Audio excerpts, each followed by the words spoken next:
Good afternoon. Well, welcome everybody here, the third day of the new Era of Oceanography. Bring to you thanks OES and we Group Affinity of the IEEE student branch. Today we're gonna have the privilege of hear a presentation of Dr. Maurizio Migliaccio. Who I thank for the time the doctor bring us in this afternoon. Hi, Dr. Mauricio. Thank you, everybody. Okay. Please. Okay. First, what I going, what is going, we're gonna do is give a little info about you, a little biography, right? Okay. Then Okay. when you get ready, you could start your presentation. And the third part is gonna be the part of the question and answers. We're gonna read the question that the attendees make on the chat because they can make questions in the section of Q&A, right? Questions and answers, and then we'll give you a space to answer those questions. We're gonna read you and then you answer. Is Okay. okay? If you can show them, it's even. I mean, as you like. I'm ready for this. Okay. Gemma, will you give us a little info about Dr. Mauricio Migliaccio? Yes, Go of ahead. course. Hi, good afternoon to everybody. Thank you for joining us today. I'm going to give a little biography of Dr. Mauricio. I'm sorry if I don't pronounce your name correctly, but I don't know any about Italian, so. Well, Dr. Mauricio is a full professor of electromagnetics at Università di Napoli Parnetope in Italy and was affiliated full professor at Nova Southeastern University in Florida, USA.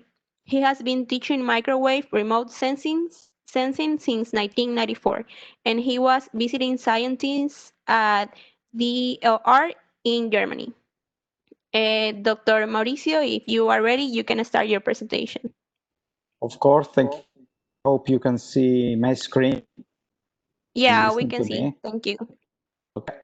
Off on my face, but if you like to have, I don't know how much it bothers you. I don't know how you can you see it? It's okay now for you? Yeah, it's okay. Just give me a feedback. Okay.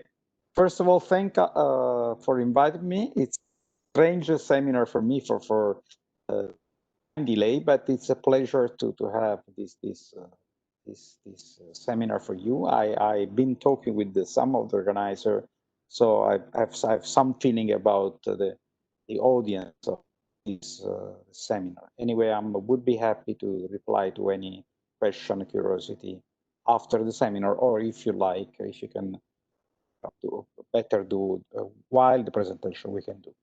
So which is the topic? The topic is satellite remote sensing with special emphasis, of course, on two aspects.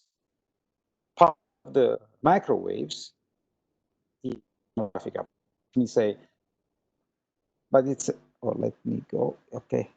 So which is the general idea? To moving from, let me say, probably ideas, as you can see on the left, which is the summary part, the most important, the picture, to a more organized part. The organized part, as we'll see anyway, is a complex problem, describe a complex problem with some items that must be considered. And I want to focus especially on the milestones, on the most important things. And on the right side, you can see the schedule. Let me say the milestone I want to describe using this talk. If you like to have, I can send the PDF version of this presentation at the end of this talk.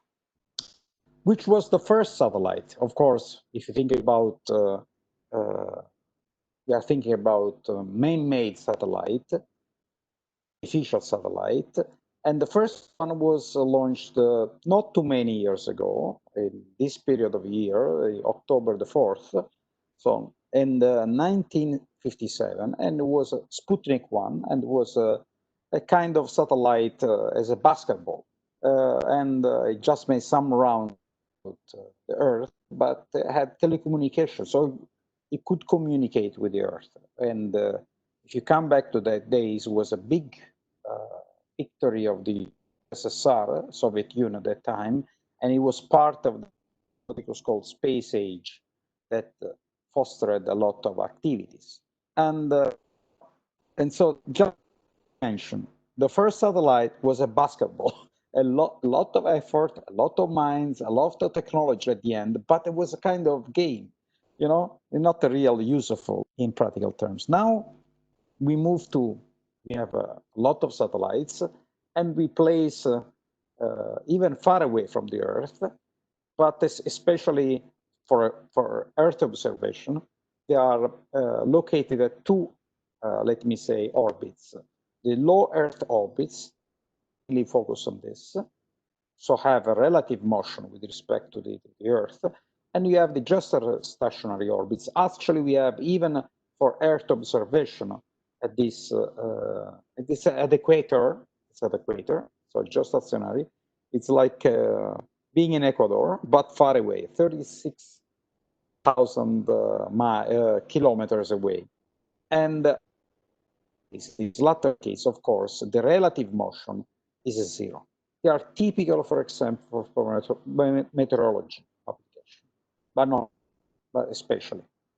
And another thing to underline is that on board of the satellite, which is, let me say, kind of cargo, or if you like, a ship, or a car, or a bus, there are some sensors, like the instruments that can observe the Earth. And the main characterization we can do, the first characterization we can do is the active sensor, passive sensor. In the passive sensor, the source of the illumination is not on board, is not managed by itself. Just to make it the most important one is the sun. So the passive sensor are typical of acquisition of sensor working in the visible light. Active sensor, while they have their own source of illumination, this is typical of microwave, but not only. And so they transmit signal, electromagnetic waves, and they receive what is scattered back, what is reflected to the satellite. So this is the first distinction. Of course, the important distinction is, let me say, the frequency. That's why I asked for the background. And if you see this slide, I hope you can see my pointer. Special attention to the visible light, because it's a several electromagnetic waves we can see by our eyes, but it's not. I mean, it's only important for human life, for human evolution, but it's like any other electromagnetic waves. It's important for our life, that's true, but it can be a wide range of, let me say, lights, if you like to say, or electromagnetic waves, if you want to be more correct, so that span out of the visible lights with pros and cons. And here's a very, very dense summary. And for example, we all use microwaves, for example, for cellular phones, or for satellite TV, or in some for internet when it's not wired, and we use microwaves. Microwave, let me say, are less sensible to atmosphere, and because the most of, not all, so they can be useful. They can be useful.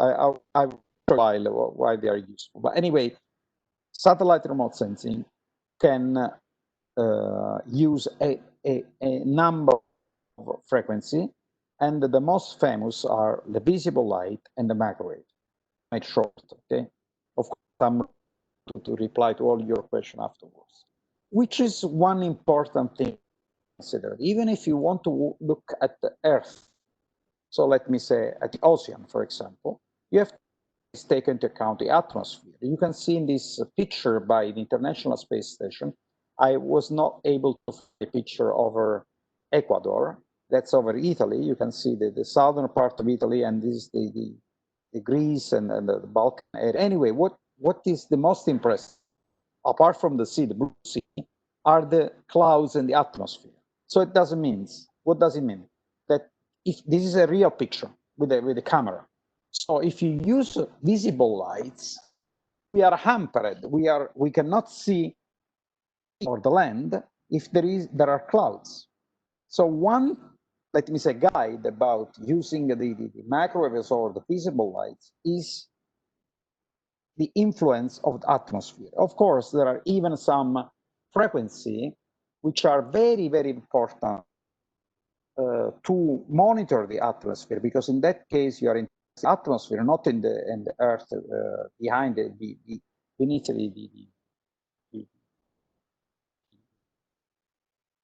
which are the infrared, which I didn't mention before, but it's very important for meteorological atmosphere application. But we are focusing on ocean, so atmosphere in one sense is a problem for us. Let me define remote sensing, because I said satellite is like, for the moment, is something that to be a basketball ball. Now is much larger. We'll see some of them. They reach up to 1 ton on Earth, these satellites. And but now let's understand what is remote sensing. In the physical sense, remote sensing is based on two key characteristics of electromagnetic waves. One is the propagation, which means that is not strange, this, because of course if you think about the human experience, if you throw a stone in the sea, you have waves. But what is strange, and in fact even Maxwell, the people who demonstrated that electromagnetic light propagates, was surprised, and he didn't believe this, that to have the wave, the ocean wave, or the sound, you need to have the air, a media. Okay, in this case, electromagnetic waves need a media. That's very, very strange, if you like to say, because what you expect, the stones modify the water, and of course you can see the waves. The fact is that electromagnetic waves don't need a media was very surprising even to Maxwell, James Clerk Maxwell, that in fact supposed that there was a media called ether. It was demonstrated years after his death that was not true. And so this is very important, because of course we are in space, and let me say there is no matter. Let me say simply, okay, we are in the vacuum, in one sense. The second physical thing is the wave-matter interaction, which means that if I transmit a wave, which is of course deterministic, well known because I transmit, it is modified by the presence of the ocean, but not only the presence of ocean, if it's rough or it's not rough, or if you like, if there is a, of course, this is at the core of remote sensing. So the core of remote sensing can be said in physical terms, propagation and wave-matter interaction. So there is a modification in the waves, which is scattered back to the sensor and is collected and downloaded, which depends on the sea. Of course, remote sensing means extracting this information by this. In fact, on the other side, we can describe remote sensing as a three-side problem. On one side, make measurements, which means, of course, design a satellite, design a sensor, make it proper to the scope we need to go, and go through some more details in a while. And then, of course, we need to have a relationship between the quantity that you measure and let me say, the geophysical quantity of interest. For example, the wind speed over the sea.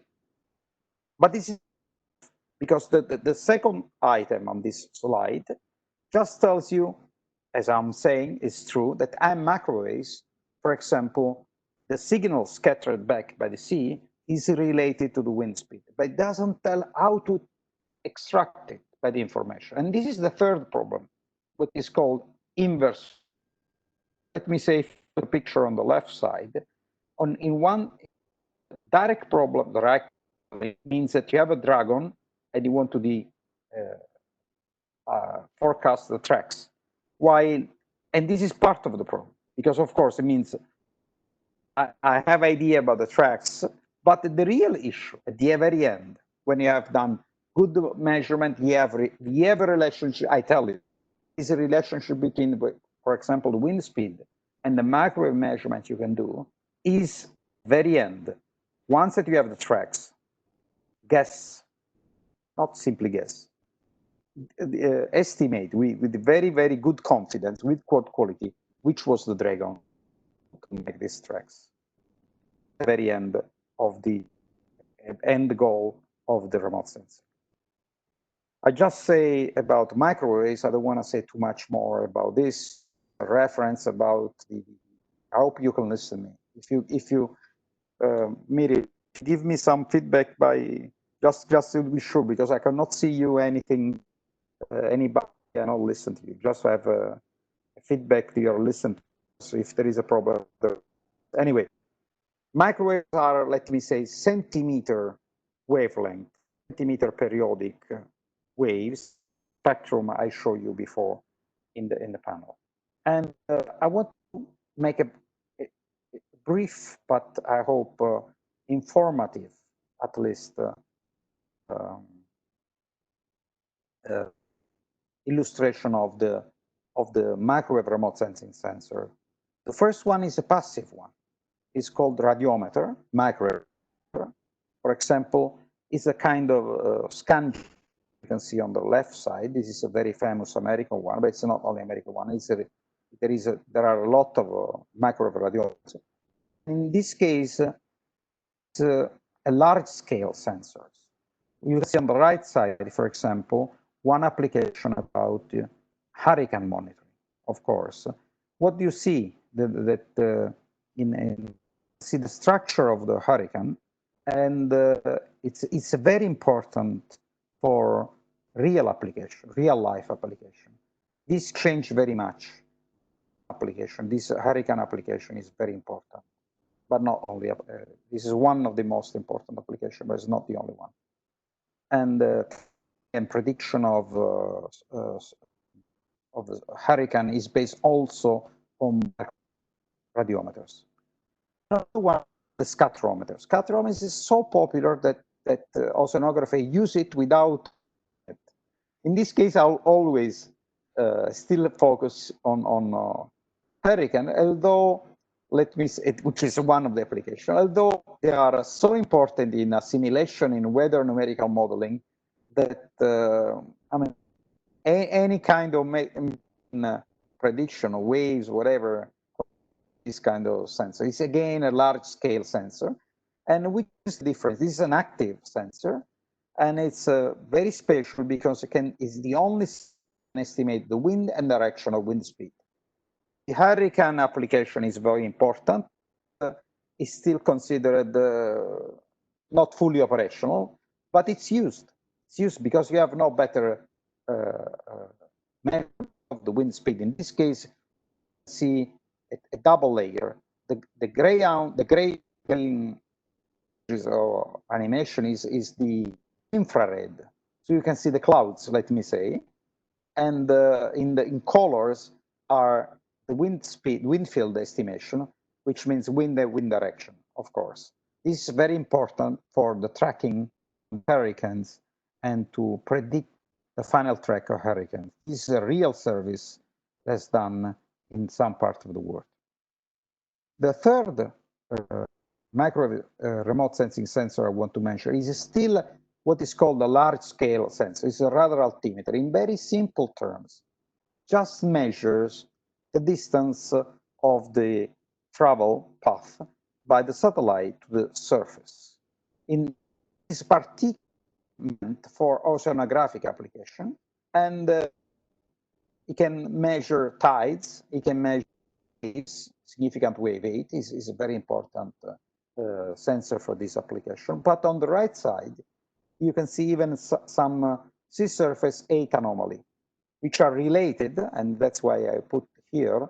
For for example, on El Nino activities. So the El Nino activities as of course, let me say, one important effect, which is the temperature of the ocean, the change in temperature of the ocean. But it's only also, of course, as you well know better than me, an upwelling and downwelling phenomenon that you can see in colors over here on the right side.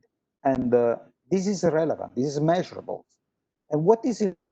Why I want to mention this? Not only because of the specific relevance of the applicative topic, but even because there are some things that was predicted or meant or supposed at theoretical level, but were never measured because only the satellite perspective allowed to have a synoptic view of this phenomenon. So there are it's not sometimes simply an add-on of, let me say, in situ measurement, the satellite remote sensing in general, but it's only the chance to observe phenomena never observed. This is one of the cases. Of course, I mean, at this case. There is an microwave remote sensing, which is also active. So only the first one, the radiometer, is passive. All the other three are active. Like the radar, now this is the concept of synthetic temperature is not large scale. It doesn't want to look a synoptic view at all. It's like kind of regional application because the main focus is the spatial resolution. So let me say is meant to observe a small object in this sense. I will give you some numbers in a final. And in this case, for example, it can be important to monitor oil spill. That's one field we are very expert. We've been cooperating all over the world. And you can see dark patches, which can be an oil spill, but it's not all noise spill, unfortunately. And so let me say, but you can see an image. In this case, you can see an image, and it's a black and white image, gray tones image that you have to interpret. And sometimes it's tricky to be interpreted. I'll show some applicative, but just to summarize the sensor you can have in microwaves. So which are the external characteristics of a remote sensing sensor in general? Okay, it's a radiometric. What does it mean, radiometric resolution? If you have a level in the electromagnetic signal which is measured back, how much must change to be measurable? I mean, you understand?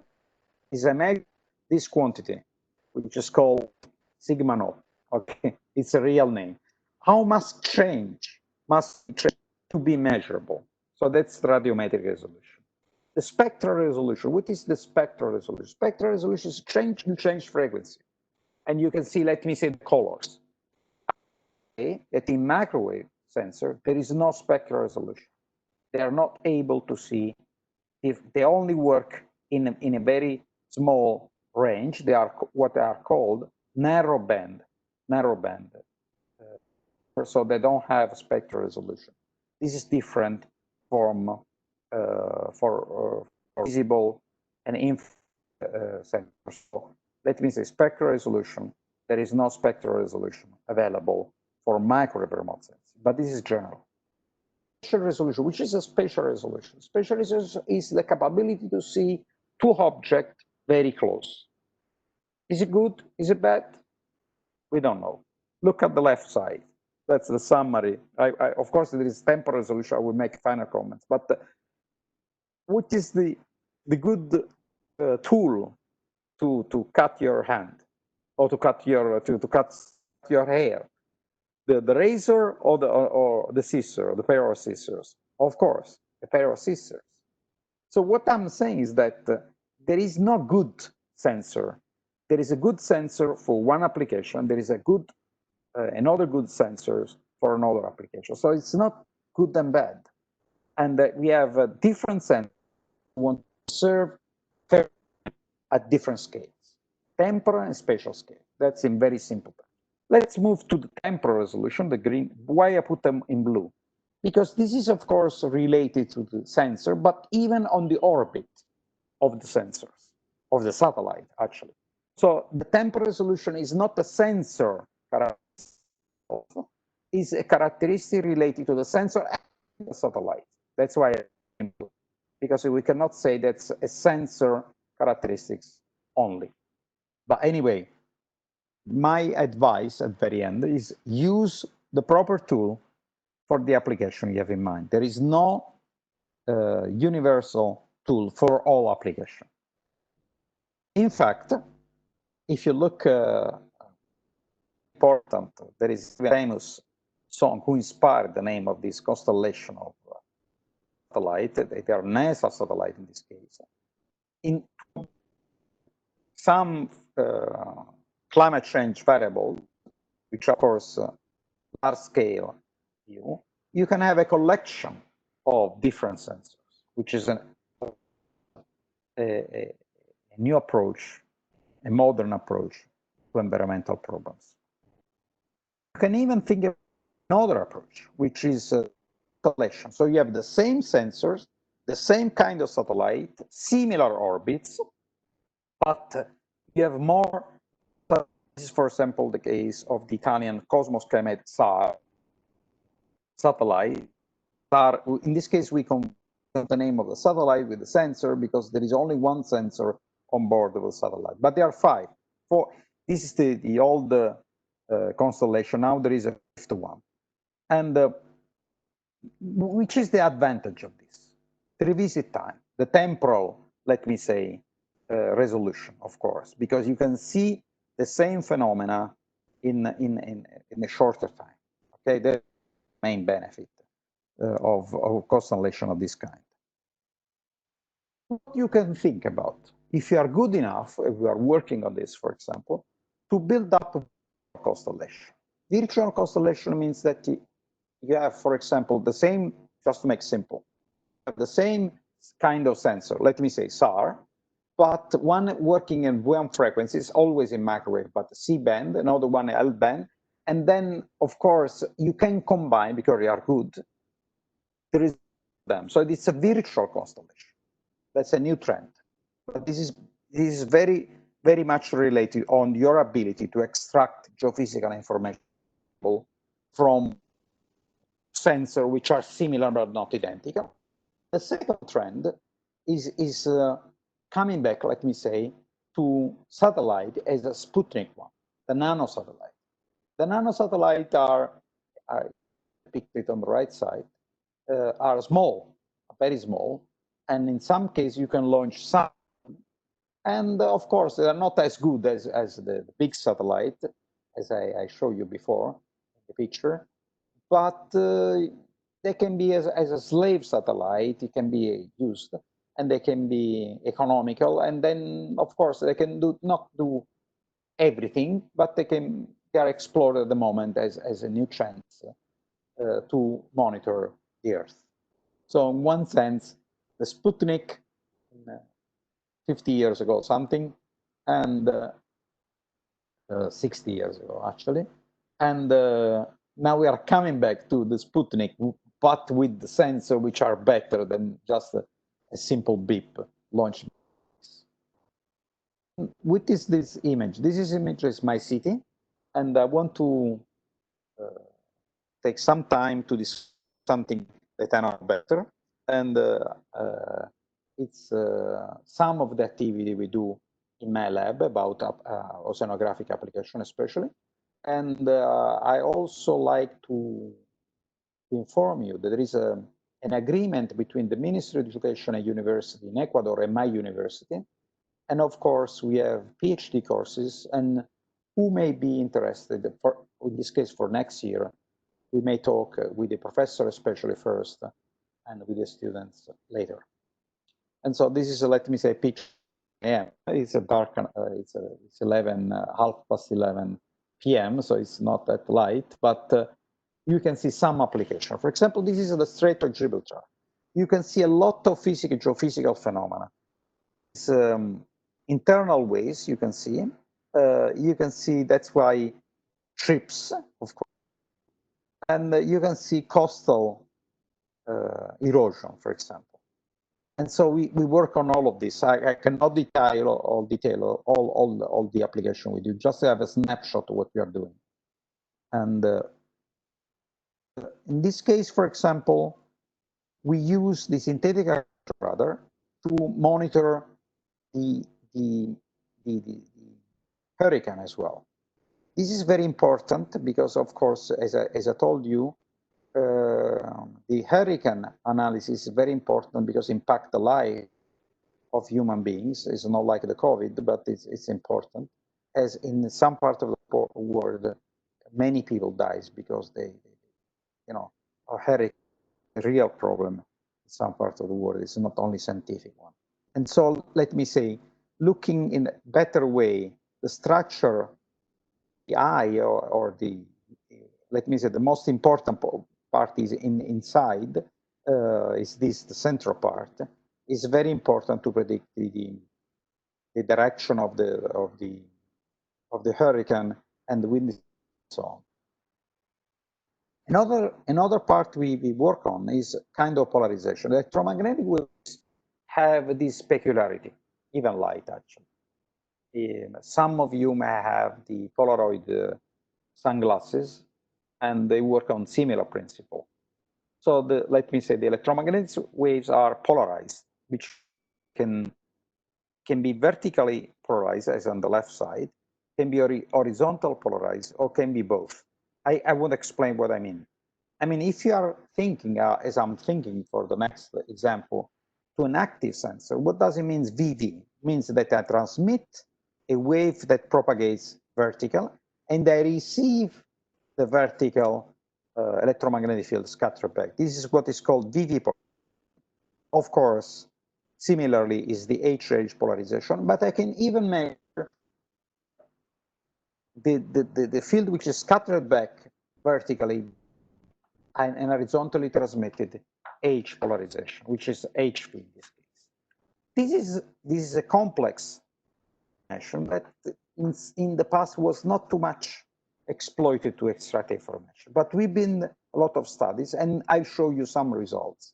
So this is, I just want to show you the results without formula, without anything, but this is very important because of the modeling and because of the results we got. So I want to show you.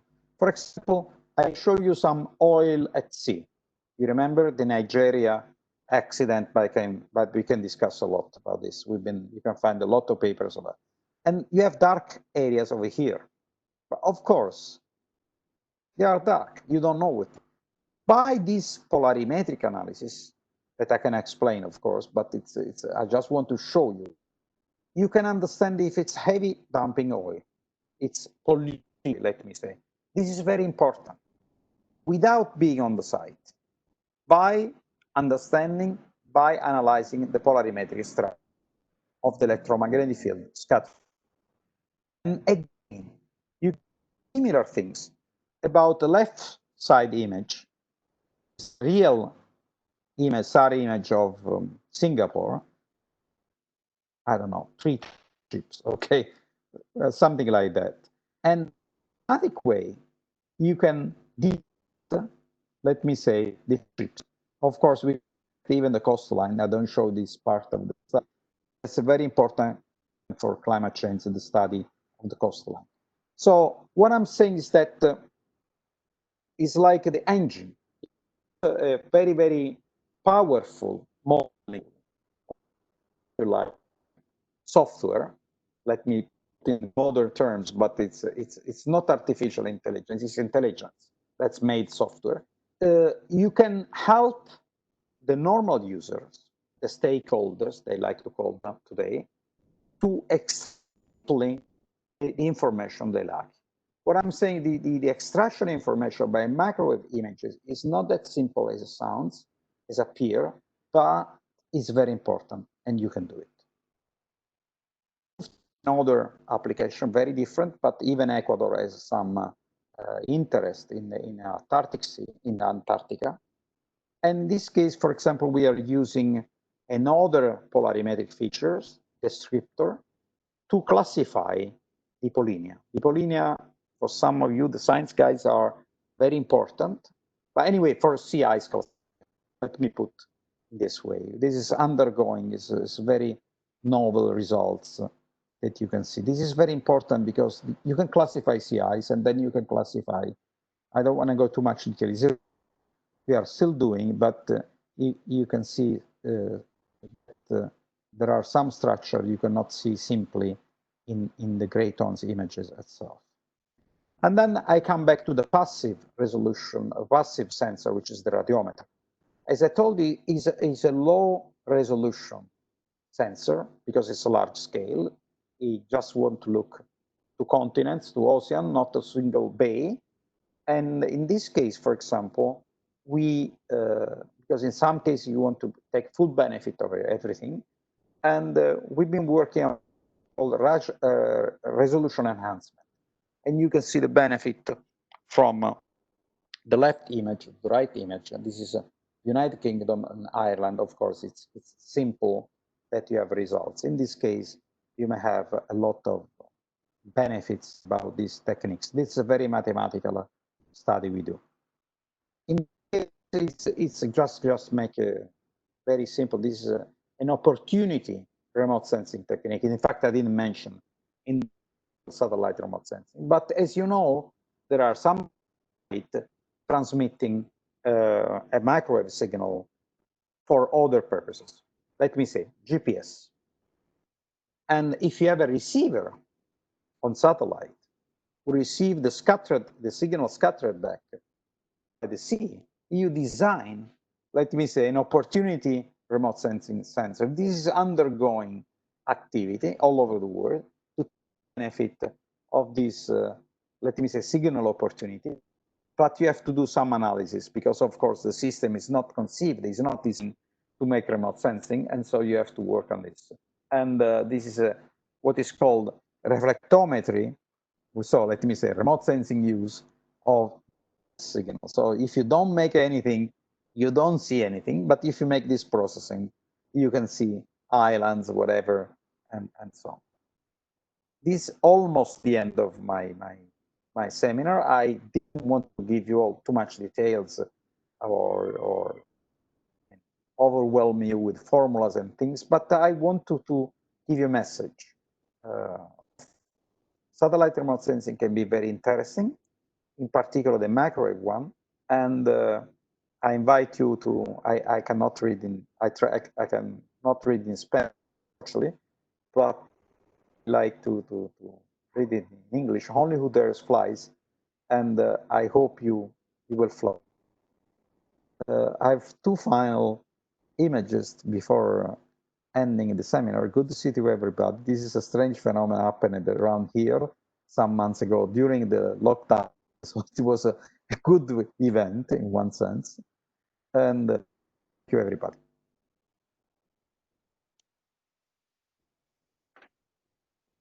Thank you, Dr. Migliaccio, for your presentation. As I said, this space I'm gonna have here is for the questions and answers, right? Okay. So here's one. It says, "Greetings, Dr. Mauricio. Thank you for your interesting presentation. I am using the Sentinel-2 collection as a resolution." Who's asking? Who's asking? Cesar. Let me see. Just the name. Just the name.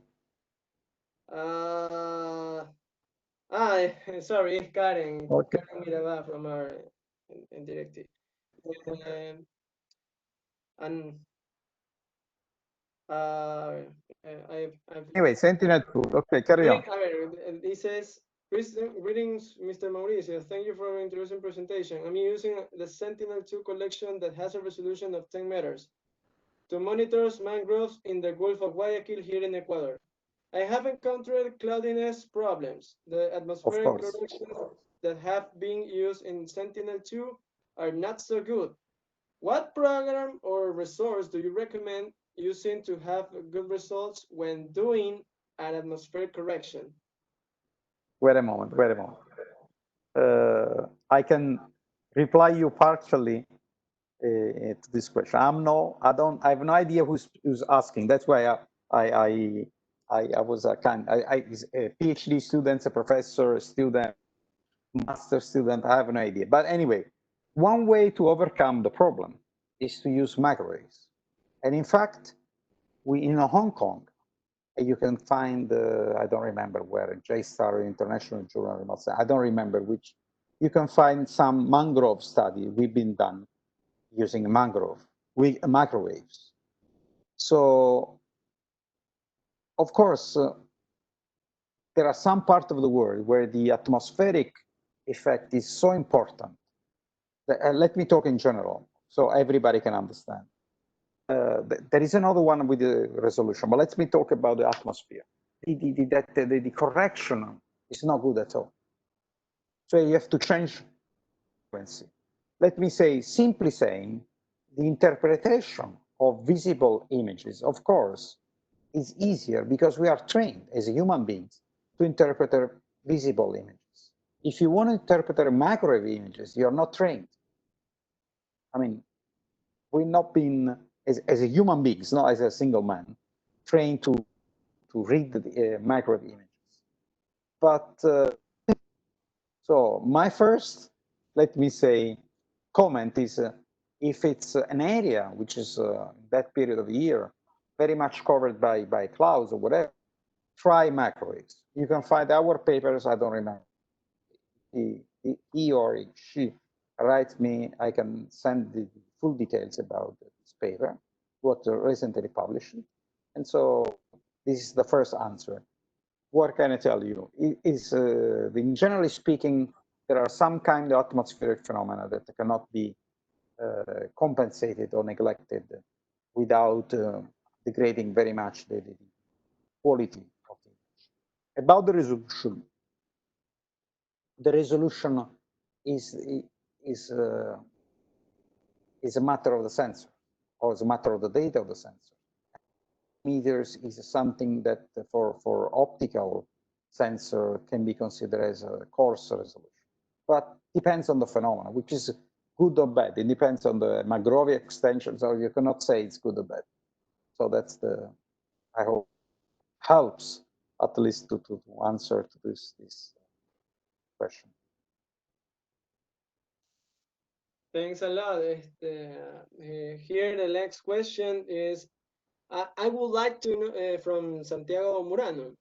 I would like to know how you think or where is it going, the future or of the satellite measurements as an estimation of you. They are changing. I don't know what you're thinking, but I will some field of application, meteorology, oceanographic prediction, but even in I mentioned not by chance, but I know because I know I never been to Ecuador, but I was one of my first students was from your Guayaquil, and she was able to speak Italian. She moved to was one of my first students, so something about Ecuador, although I've never been, and it's a pity. About volcanoes. Now it's not only science, it's operational service. So they are increasing. Of course, there are even, I avoid mentioning a lot of defense application as well. But the precision and the quality of the data and stability is in you can achieve results that you can never imagine. When I started working on this topic many years ago, unfortunately, something was to be thought. Now we can do a lot of things. So the spatial resolution of too, but it's not optical. I mean, optical, it's only because they disseminate that data freely, and so they disseminate at 30 meters. But I mean, there are in the lab of the industry new technology make a big jump into satellite Earth observation, which means not satellite and remote sensing better, but means having better forecast. Because of course, if you have fine model, whatever, hurricane, whatever you think, okay? You need to have precise data. So I know for sure that in 10 years will be another big jump in this field, which means understanding the environment is a necessary condition. I hope it helps, Santiago. Santiago says a very nice explanation. Yes, yes.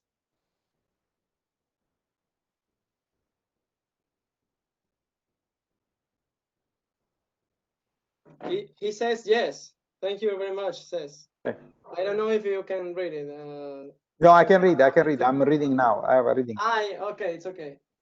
It's okay. Well, the next question is from Todd Morrison. For those one, I am alternate the question because some users have and send me the question, but at least 3 or 2, and I am intercalate because of I need to. Everyone is participating in this panel. So the next one I am selecting is from Todd Morrison, another of our panelists of the event in this week. He says, do terrestrial radars interference with remote sensing by producing artifacts or other interference in the data? He's an engineer. He knows the problem. In some frequencies, true. In some frequencies, true. This is a problem, especially L-band in passive radiometer. I don't know where, I didn't see his CV, but it's a problem in some cases. And some frequency, we have this problem. This is true. This is true. And there was a big debate about this. But this is, so this is true.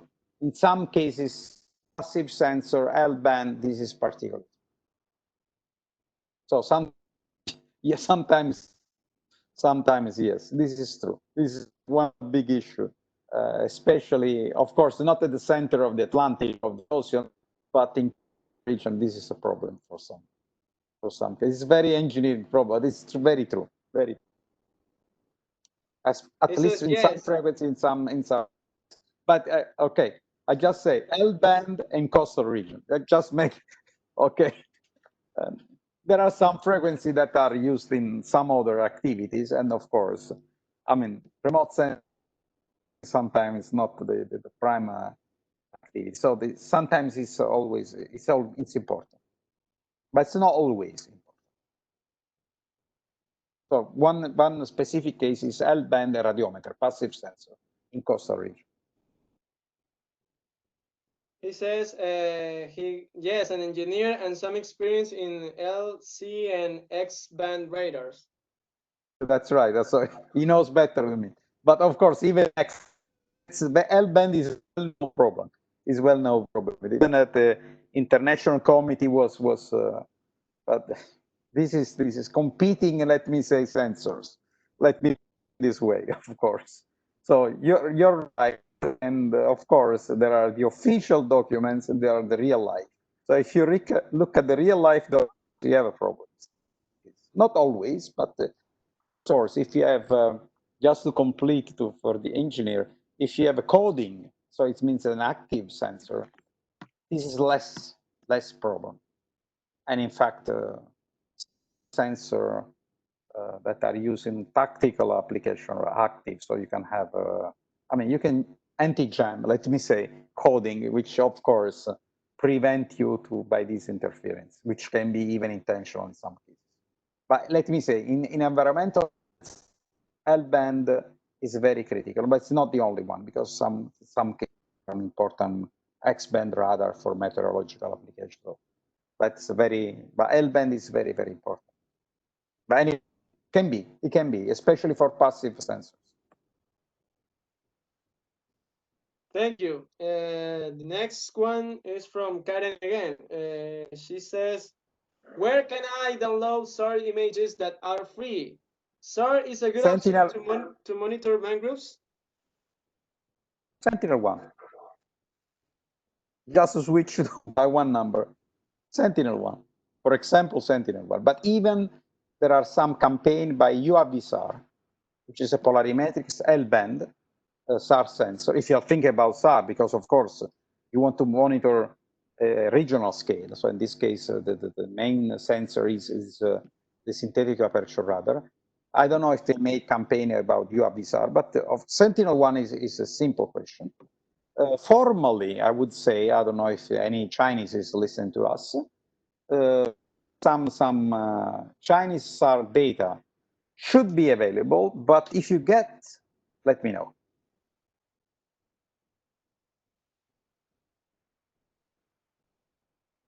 Karen That's says, all. That's all. That's all. Karen says, thank you very much for your answer, Mr. Dr. Migliaccio. She has enjoyed your presentation. Okay, thank you, everybody. Well, let me check if there is another question. Maybe I think not. There was all the questions. Well, Mr. Migliaccio, I think I can speak for everybody here that we all have enjoyed your presentation and the information have you impart here. And thank you one more time for you give your time here to speed up the difference between our well, you there in Anyway, here in Ecuador. uh, anyway, thank you for inviting me. This is more important, and I like to take this chance as a first step for a long-term friendship. So anybody of you, unfortunately I cannot see any of you, so you can make a picture and send it to me, is interested into understanding or cooperating. I don't know who is professor listening to me or whatever. I will be glad to. Thank you, and thank you again. No problem. And thanks a lot to all the attendees here have joined us in our event. This was the first and the last one of today, but don't forget the event is continuing along the week.